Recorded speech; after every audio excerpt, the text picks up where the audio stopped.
자, 헤드라인 더하기 들어가도록 하겠습니다. 날 추워지니까 배당주 이야기가 선생님들 또 나오고 있습니다. 배당주 외길 인생 20년. 배당주 외길 인생 20년입니다. 배당주는 정말 오랫동안 했고 정말 저는 배당주 좋아합니다. 왜 어떻게 해야 되는지에 대해서 많이 말씀을 드렸는데 날 추워지니까 나오고 있는 배당주 이야기 또 한번 정리를 해보도록 하죠. 돌아온 배당주의 계절, 증시 찬바람 속 알짜 종목 관심 업!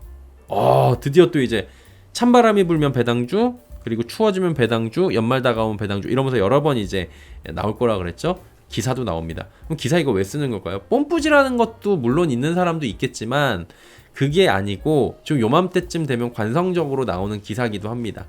그래서 관성적으로 나오는 기사에서 우리는 관성적으로 수익을 낼 수 있는 방법을 찾자라고 말씀을 드리는 거고, 최근에 고배당주가 괜찮게 움직였다라는 얘기들도 나오고 있는 거예요. 연말을 다가오니까 이제 배당주가 다시 떠오르죠. 기사가 이런 식으로 나옵니다. 최근에 배당주 몸값이 조금씩 올라갈 수 있는 구조가 된다라고 얘기하는 건데, 연준이 기준금리 인하를 지금 0.75%포인트를 했어요. 그러면은 이자 소득보다 배당 소득이 더 메리트가 있어지는 구간이 다가오는 거죠. 여러분, 배당을 4% 주는데 은행 이자 4% 주면은 배당주 하겠어요? 안 하고 말죠. 아니, 넣어놓으면 은행 받는데 목적이 배당이라면. 근데 은행 이자가 지금 3%로 떨어지고 배당은 수익률이 4.2%다. 그럼 이제 한번 생각을 해볼 만한 수준까지 가는 거고요. 제로금리 때는 그래서 배당주가 변동성이 좀 있었어요. 왜냐면 메리트가 있거든, 받을 때는. 그렇죠? 근데 배당을 받기 위한 목적으로 배당주 투자는 조심하세요라고 제가 매일 말씀드리는 겁니다. 이걸 한번 이제 체크를 해보시면 되는 거예요. 최근에 고배당주들이 상대적 강세가 이어지고 있는 이유가 배당주가 좋아서일까요? 뭐 그런 것도 있겠지만 생각해볼 부분이 계절적인 수요가 있다는 거예요. 겨울 가까우면 계절적인 수요. 왜냐면 배당을 받을 때가 된 거니까. 그리고 대외 변수 등이 호재로 작용하고 있다 보니까 이런 결과가 나오는 겁니다.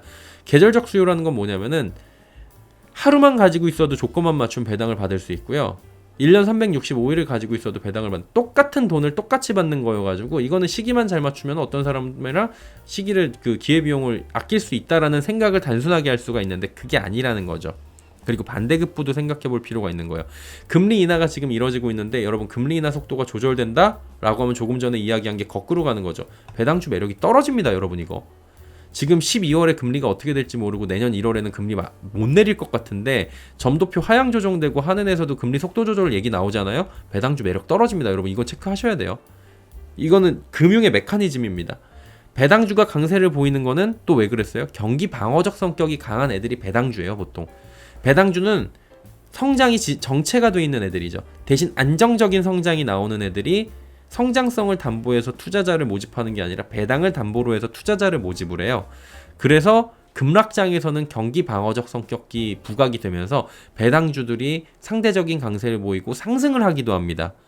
결정적으로 저희 채널에서는 배당주 전략을 드리고 있는데, 이야기해드렸던 게 이제 뭐예요? 지난 8월, 9월에도 배당주 얘기를 계속 드렸었어요. 지금은 11월 하순입니다. 조금 괜찮게 볼 때가 8월 정도라고 8월에 말씀드렸고, 9월도 지금도 나쁘지 않다. 근데 11월 이제 배당락이에요. 한 달도 안 남았어. 한 달 남았다, 한 달. 배당락 맞을 시기예요. 이맘때 마지막으로 매수세가 들어오기도 합니다. 뭐 지금 패시브 자금도 들어오고 바스켓 자금들이 들어온다는 거죠. 이런 꼬시는 패턴이 나오는 시기가 지금 이때예요. 한마디로 이제부터는 전에 저희 이제 전략을 가져가셨던 분들은 배당을 받을지 아니면 수익 실현을 할 것인지 이거를 체크해야 되는 여러분은 시기가 다가왔다는 거죠. 물론 종목에 따라 다를 수 있고요. 근데 지금 굳이 매수해가지고 차익도 크게 내지 못하고 배당받고 배당랑 맞을 종목들이 많이 보이는데 굳이 할 필요가 있냐, 이런 고민을 한번 해볼 필요가 있다라는 거예요. 경기 방어적인 성격으로 매수를 한다면 이야기가 좀 달라질 수 있죠. 해지 측면으로 보면은.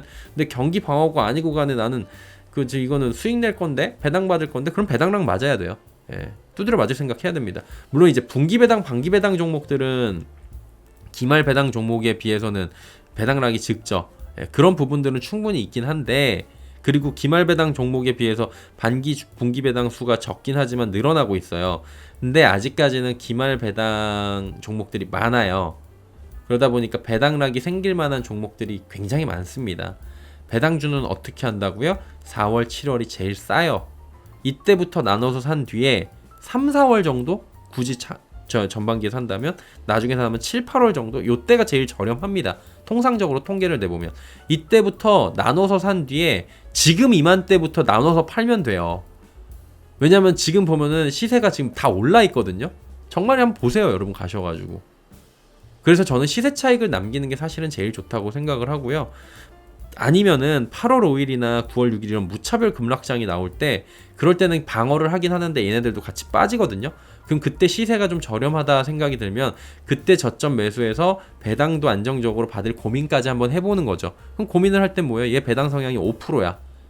근데 내가 지금 그 수익이 난 게 한 12% 정도 나. 그럼 배당랑 5% 지금부터 맞는다고 생각하고 그래도 7%, 그다음 7% 뒤에 또 내려가요. 배당랑 맞고 계속 내려갑니다. 그럼 내가 내년에 다시 고민.